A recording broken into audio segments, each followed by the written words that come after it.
Bonjour Eric Mazurier, Bonjour Damien.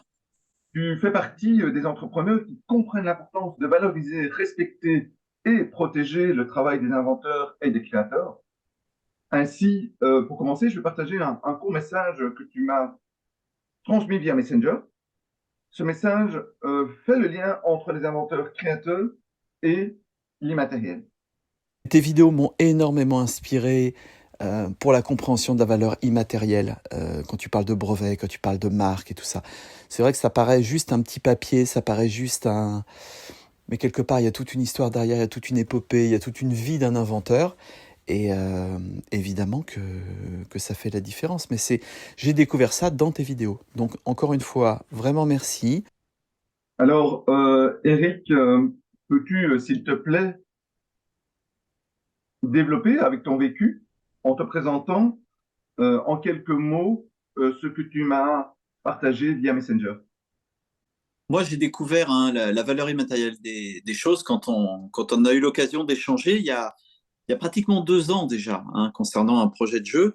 Et j'avais jamais entendu parler, disons, de cette valeur immatérielle au sens quelqu'un a réfléchi à, à expliquer ça comme ça. Et c'est ce que tu as fait. Pour moi, c'était une évidence que l'histoire d'une marque avait une valeur. Par contre, je pensais que c'était que dans ma tête à moi, et que je me disais, bah oui, c'est toi qui te fais des idées là-dessus.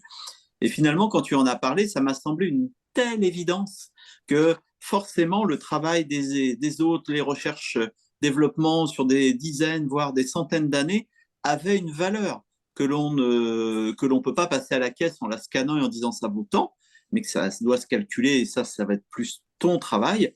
Et moi, ça m'a beaucoup aidé dans ma démarche là, de relancement d'une marque sur un secteur d'activité qui avait totalement disparu. Et c'est la marque d'un inventeur. Donc, il y a un livre qui est sorti et voilà, il y a tout un tas de choses qui est en train de se remettre en place.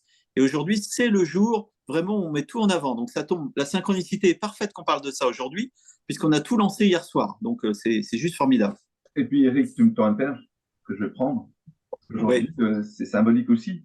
Tu le sais, pour l'instant, il y a un menuisier, un jeune menuisier, qui est en train d'aménager mon grenier. J'ai fait le choix de mettre une échelle de meunier, de respecter l'âme de cette maison. Et toi qui connais tellement bien, on l'entend travailler d'ailleurs, euh, toi qui connais tellement bien les maisons avec ce que tu développes, tu peux en parler en quelques mots. Euh, D'après toi, avec tes talents, ton expertise, en quoi il y a du matériel et l'immatériel dans une maison? On parle rarement de l'immatériel d'une maison. On parle rarement de son âme. Alors, l'âme d'une maison, c'est à une échelle réduite l'âme qu'on peut trouver dans les cathédrales. C'est-à-dire que les personnes qui bâtissaient les maisons il y a une centaine d'années ne le faisaient pas comme on le fait aujourd'hui. Aujourd'hui, une entreprise vient et construit une maison parce qu'on l'a payée. Voilà, c'est pas pareil. Avant, c'était le résultat d'une vie, souvent d'une vie de travail. C'est vrai qu'il n'y avait pas, par exemple, de prêt, donc il fallait avoir de l'argent de côté, et c'était cet argent qui permettait de construire la maison.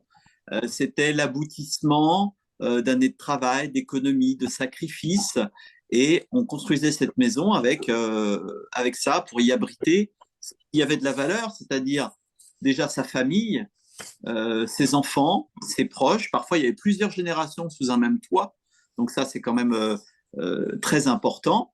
Et puis, on déterminait une pièce où souvent, dans les maisons anciennes, toute la famille se retrouvait. Et puis, il y avait la cuisine. Enfin, chaque pièce avait vraiment une importance énorme. Et le grenier, l'endroit où on mettait tout ce qui pouvait se conserver pour l'hiver, on mettait au sec la nourriture, le blé, toutes ces choses-là. Donc, chaque pièce, la cave avait une autre fonctionnalité. Euh, la maison, on peut faire le pendant avec l'humain. Il y a plein de compartiments et chaque endroit a une symbolique.